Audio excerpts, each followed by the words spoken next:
Assalamualaikum warahmatullahi wabarakatuh. Sahabat beriman yang dirahmati Allah Subhanahu wa Ta'ala. Dalam Islam, pandangan mengenai urutan masuk neraka dan surga bervariasi di antara ulama dan ahli tafsir. Beberapa ulama berpendapat bahwa sebagian besar manusia akan mengalami suatu bentuk siksaan atau penyucian di neraka sebelum akhirnya diampuni dan diberikan akses ke surga. Ini disebut sebagai konsep ahli tauhid atau orang yang memiliki keimanan tunggal kepada Allah Ta'ala. Namun ada juga ulama yang berpendapat bahwa orang-orang yang memiliki dosa besar atau kekafiran yang belum diampuni Allah mungkin akan masuk neraka sebelum akhirnya diizinkan memasuki surga. Selain itu, ada pandangan yang berpendapat bahwa beberapa orang yang memiliki iman tetapi melakukan dosa besar dapat dihukum sesaat di neraka sebelum mereka diberi tempat di surga. Penting untuk diingat bahwa pandangan ini dapat bervariasi dan bergantung pada interpretasi masing-masing ulama atau aliran keagamaan dalam Islam. Sementara beberapa ulama berpendapat bahwa semua orang akan masuk neraka terlebih dahulu, yang lain mungkin memiliki pandangan yang lebih fleksibel tentang urutan akhiran sesuai dengan amal perbuatan dan pertobatan masing-masing individu. Pertanyaannya, siapakah manusia yang terakhir keluar dari neraka lalu masuk ke surga? Mengutip bincangsyariah.com, dalam salah satu hadis disebutkan, "Sungguh, aku tahu seseorang penduduk neraka yang paling akhir keluar darinya, seorang penduduk surga yang paling akhir masuk ke dalamnya. Dialah seorang lelaki yang keluar dari neraka dengan merangkak. Maka Allah berkata kepadanya, 'Pergilah, masuklah engkau ke dalam surga.' Lalu dia mendatangi surga. Namun dikhayalkan kepadanya bahwa surga telah penuh. Maka dia kembali seraya berkata, 'Wahai Robku, aku mendapati surga telah penuh.' Allah Ta'ala berkata kepadanya, 'Pergilah, masuklah engkau ke dalam surga.' Sekali lagi dia mendengar surga, namun kembali dikayalkan bahwa surga telah penuh. Dan dia pun kembali seraya berkata, 'Wahai Robku, aku mendapati surga telah penuh.' Allah Ta'ala berkata lagi kepadanya, 'Pergilah, masuklah ke dalam surga. Sesungguhnya engkau memiliki semisal dunia dan 10 kalinya, atau engkau memiliki 10 kali dunia.' Nabi Muhammad SAW bersabda, laki-laki itu berkata, 'Apakah engkau memperolok-olok aku, padahal engkau adalah raja?' Sahabat, sebagai orang terakhir yang dikeluarkan dari neraka, tentu saja dia adalah orang yang terakhir pula yang dimasukkan ke surga. Keluar dari neraka dengan merangkak, lalu Allah menyuruhnya untuk memasuki surga. Namun saat mendekati surga, tergambar dalam bayangannya bahwa surga telah penuh. Lalu dia kembali seraya mengadu kepada Allah bahwa surga telah penuh, sehingga dia tidak kebagian tempat lagi untuk tinggal di dalamnya. Kemudian Allah kembali menyuruhnya pergi memasuki surga. Lagi-lagi tergambar dalam imajinasinya bahwa surga telah penuh. Ia pun kembali sekali lagi kepada Allah dengan pengaduan yang sama. Dengan rahmatnya, Allah menganugerahi orang tersebut dengan surga yang luasnya 10 kali lipat dunia. Seolah tidak percaya dengan apa yang dia terima dari Allah, berupa surga yang luasnya 10 kali lipat dunia, sampai-sampai dia mengira Allah sedang bercanda dengan dirinya. Dan hal itu terlihat jelas dari perkataannya, 'Apakah engkau sedang mengolok-olok aku, padahal engkau adalah raja?' Imam Al-Qurtubi dalam Mukhtasar Tafsiratul Qurtubi halaman 169 berkata, 'Dan pastinya orang tersebut berkata, apakah engkau mengolok-olok aku, padahal engkau adalah raja?' Karena begitu gembiranya atas apa yang telah ia terima, yaitu bisa memasuki surga. Dan perkataan orang tersebut semisal dengan cerita dalam sebuah hadis yang diriwayatkan oleh Imam Muslim tentang orang yang menemukan hewan tunggangannya di padang pasir. Setelah sekian lama kehilangan dan mengira bahwa hewan tunggangannya telah mati, yaitu perkataannya, 'Ya Allah, engkau adalah hambaku dan aku adalah Tuhanmu.' Pemilik hewan tunggangan tersebut keliru dalam berseru karena sangat amat gembira. Dan sahabat, siapakah Juhaina? Apakah ia orang yang beriman? Dalam sebuah hadis, Rasulullah tidak menyebutkan nama dan asal orang terakhir yang keluar dari api neraka tersebut. Akan tetapi, disebutkan dalam sebuah hadis dari Abdullah bin Umar bahwa orang tersebut berasal dari suku Juhaina. Demikian juga panggilannya adalah Juhaina. Rasulullah bersabda, orang terakhir yang masuk surga adalah seseorang dari suku Juhaina yang dipanggil Juhaina. Lalu penduduk surga berkata, 'Juhaina memiliki berita yang dapat dipercaya atau mengenai orang mukmin yang masuk neraka.' Hadis riwayat Al-Khatib. Tentu saja, Juhaina adalah orang yang beriman. Hanya saja dia banyak melakukan dosa-dosa, sehingga harus disiksa terlebih dahulu di neraka. Kalau tidak, maka tidak mungkin dia akan dikeluarkan dari neraka. Sebab hanya orang-orang beriman yang memiliki harapan masuk surga, betapapun lamanya dia disiksa di neraka. Selain itu, Juwainah adalah orang terakhir yang keluar dari neraka, sekaligus orang terakhir yang masuk surga, sehingga dia mengetahui siapa saja orang-orang mukmin yang pernah memasuki neraka. Itu sebabnya ahli surga mengatakan bahwa Juwainah memiliki informasi yang meyakinkan tentang siapa saja orang beriman yang pernah masuk neraka. Imam Al-Khatib menambahkan satu riwayat yang menyebutkan bahwa nama asli dari Juwainah adalah Hunad. Maka penduduk surga berkata, "Tanyakan kepada Juwainah, apakah masih tersisa satu orang saja daripada makhluk di neraka?" Dan sungguh dikatakan bahwa sungguhnya nama orang ini atau Juwainah adalah Hunad. Juwainah, seorang sosok yang sangat menakutkan bagi para penghuni neraka.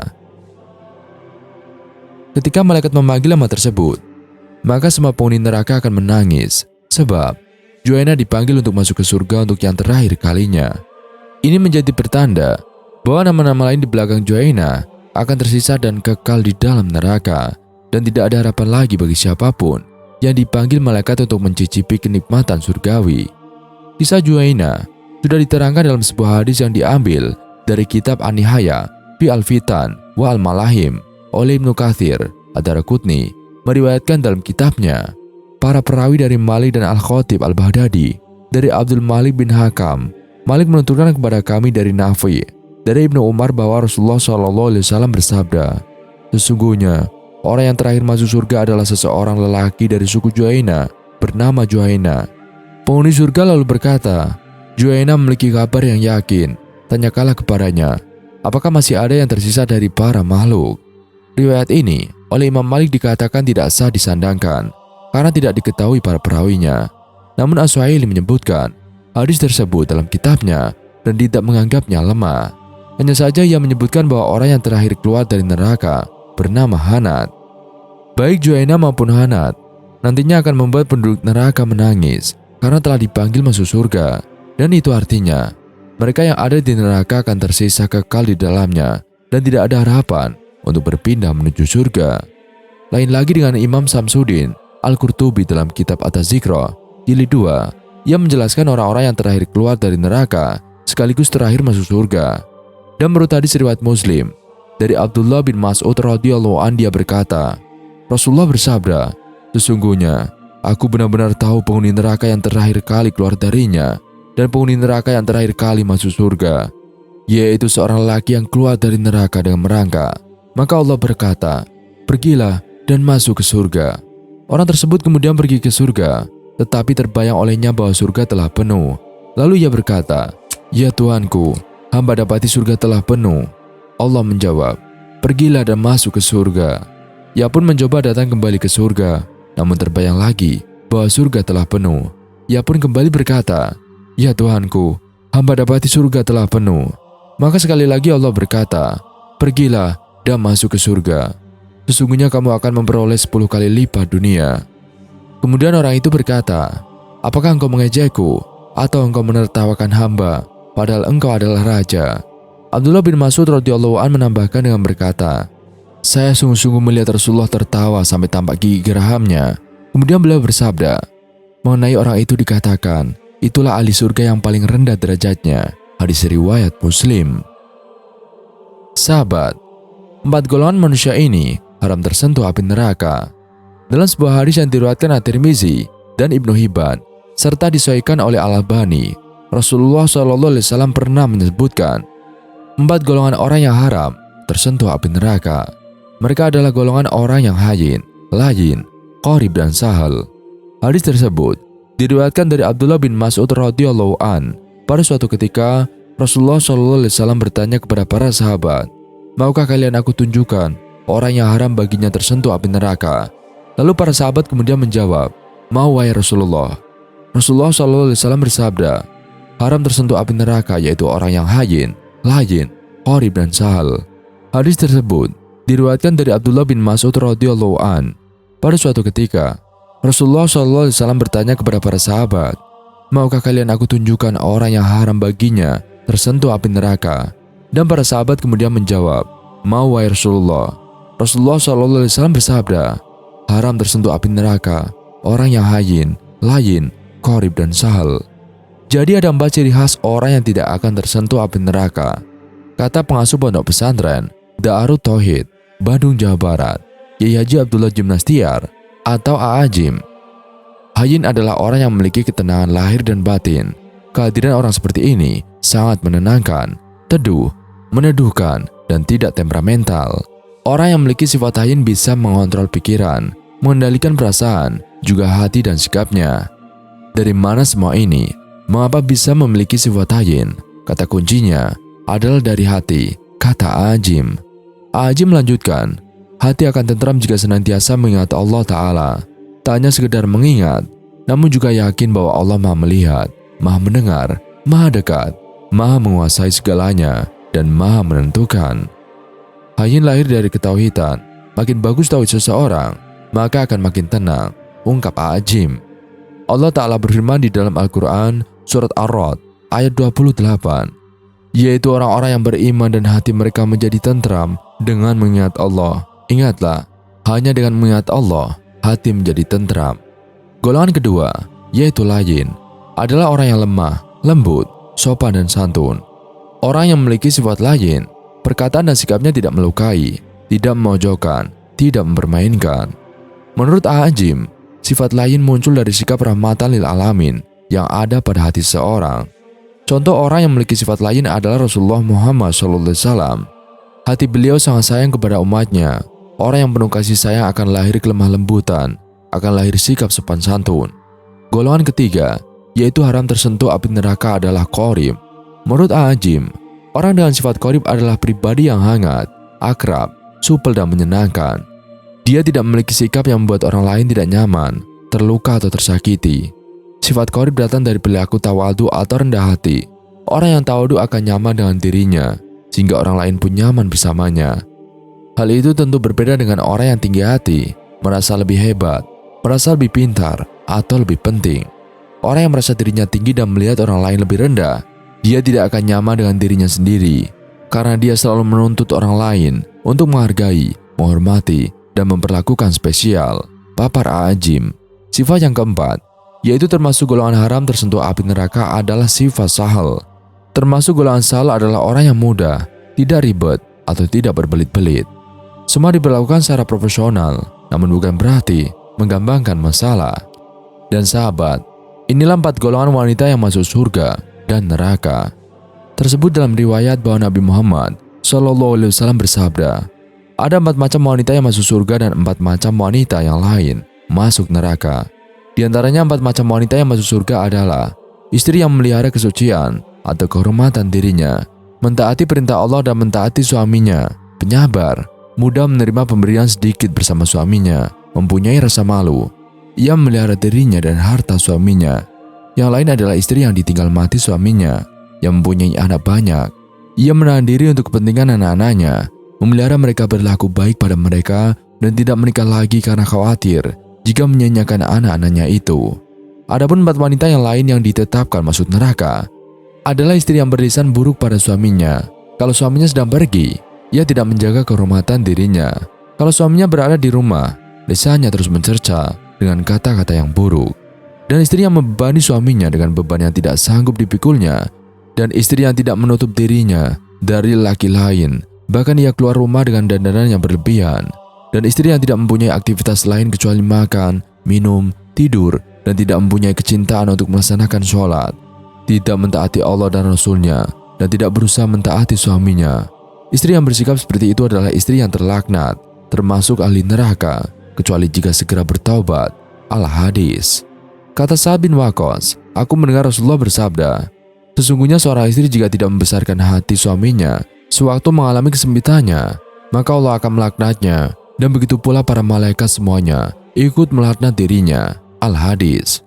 Salman Al-Farisi mengatakan bahwa aku mendengar Rasulullah bersabda, tidaklah seorang istri yang memperhatikan lelaki yang bukan suaminya disertai syahwat, kecuali kedua matanya kelak di hari kiamat akan dibutakan.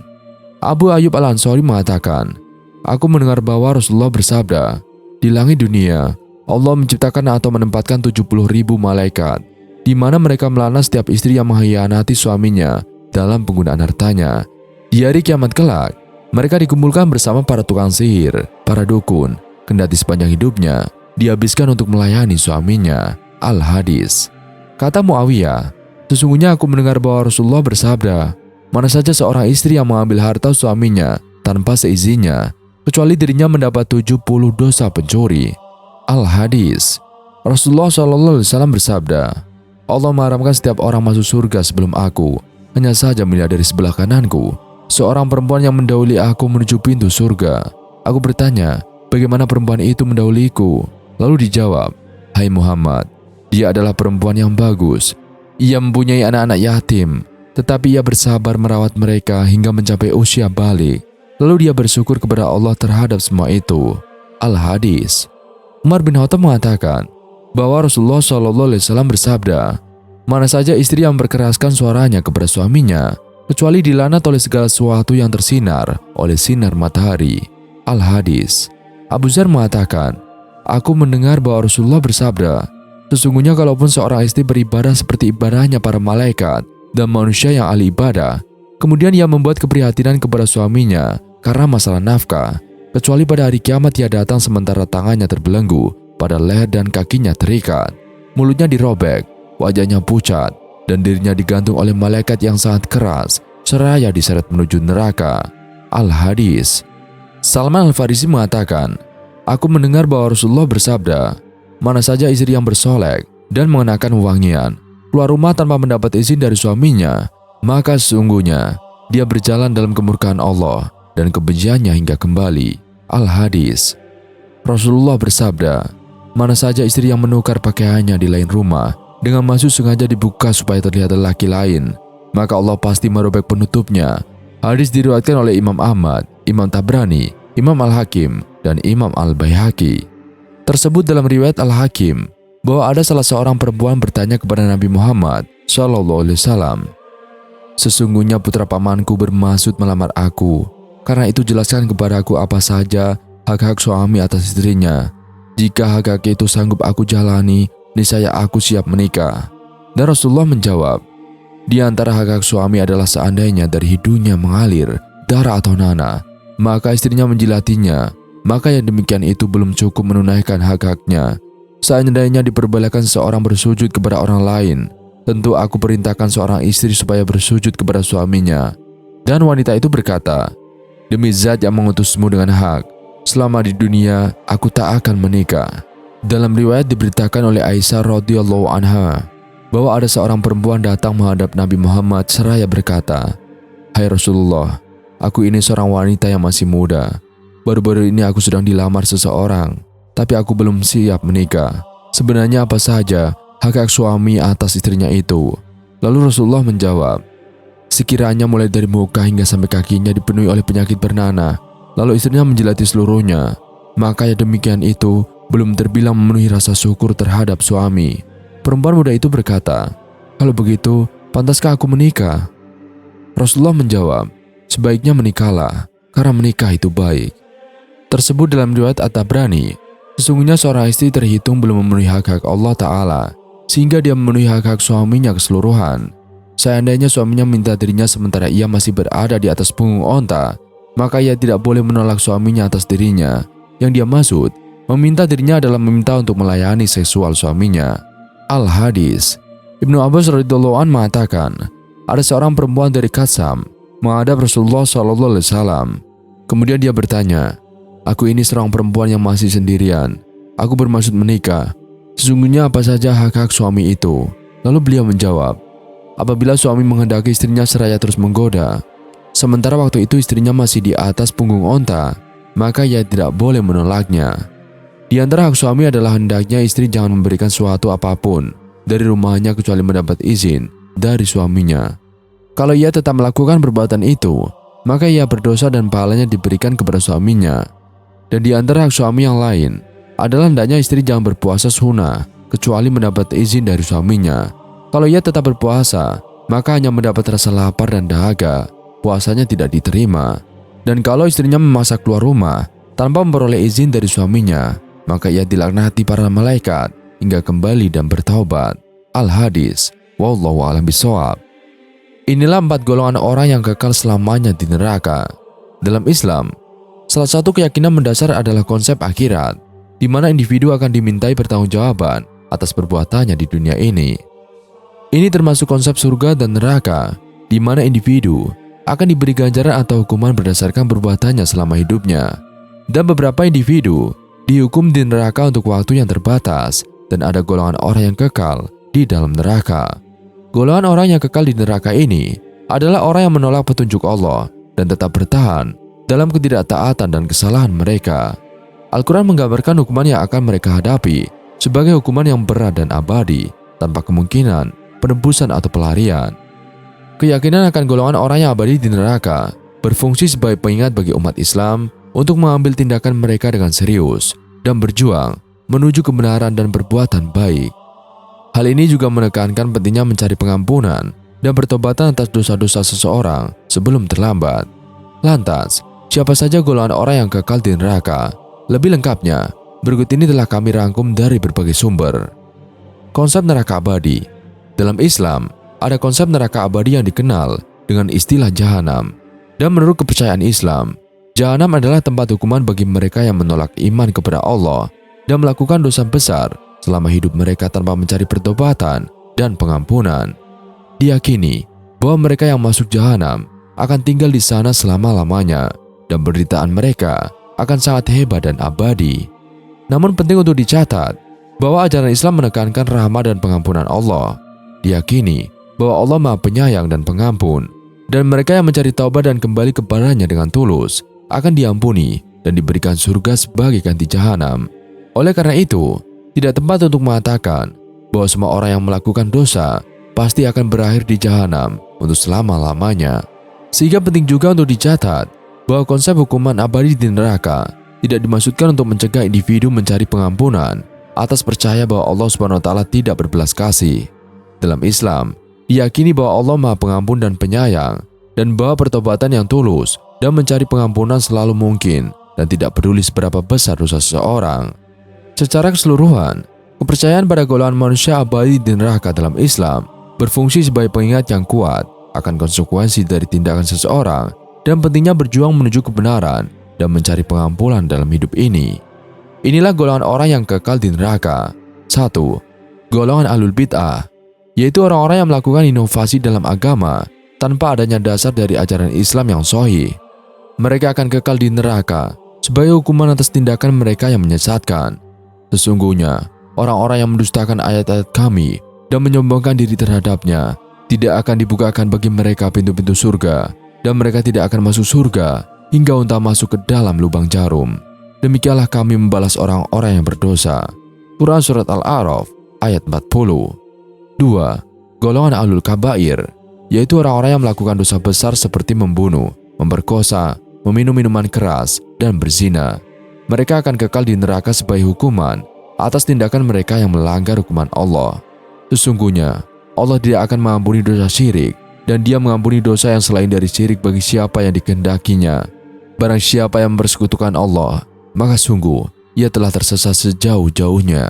Quran Surat An-Nisa ayat 48. 3. Golongan munafik, yaitu orang-orang yang menyatakan iman tetapi tidak sepenuhnya memegang prinsip-prinsip Islam dan tidak melaksanakan ajaran-ajarannya dengan baik. Mereka akan kekal di neraka sebagai hukuman atas kemunafikan mereka. Mereka yang mengaku sebagai muslim tetapi tidak benar-benar beriman di dalam hatinya atau tidak menjalankan Islam dengan tulus dianggap sebagai orang-orang munafik. Sesungguhnya, munafik itu ada di bagian terbawah neraka dan kamu tidak akan mendapat seorang penolong pun untuk menolongnya. Quran Surat An-Nisa ayat 145. 4. Golongan ahlul lauk, yaitu orang-orang yang terlalu asik dengan kesenangan dunia dan mengabaikan kewajiban mereka sebagai hamba Allah, dan mereka akan kekal di neraka sebagai hukuman atas tindakan mereka yang menyimpang dari ajaran Islam. Mereka yang sombong dan tidak merendahkan diri di hadapan Allah dianggap sebagai orang yang paling berdosa dan dihukum berat di neraka. Sesungguhnya, orang-orang yang menolak untuk beriman pada ayat-ayat Kami dan menyombongkan diri terhadapnya, maka pintu-pintu langit tidak akan dibukakan bagi mereka, dan mereka tidak akan masuk surga sampai unta masuk ke dalam lubang jarum. Demikianlah Kami membalas orang-orang yang berdosa. Quran Surat Al-A'raf ayat 40. Wallahu a'lam bishawab. Sekian video kali ini. Kurang lebihnya kami mohon dimaafkan. Yang benar datanya dari Allah Subhanahu wa taala. Khilaf atau keliru datanya dari saya pribadi. Wassalamualaikum warahmatullahi wabarakatuh.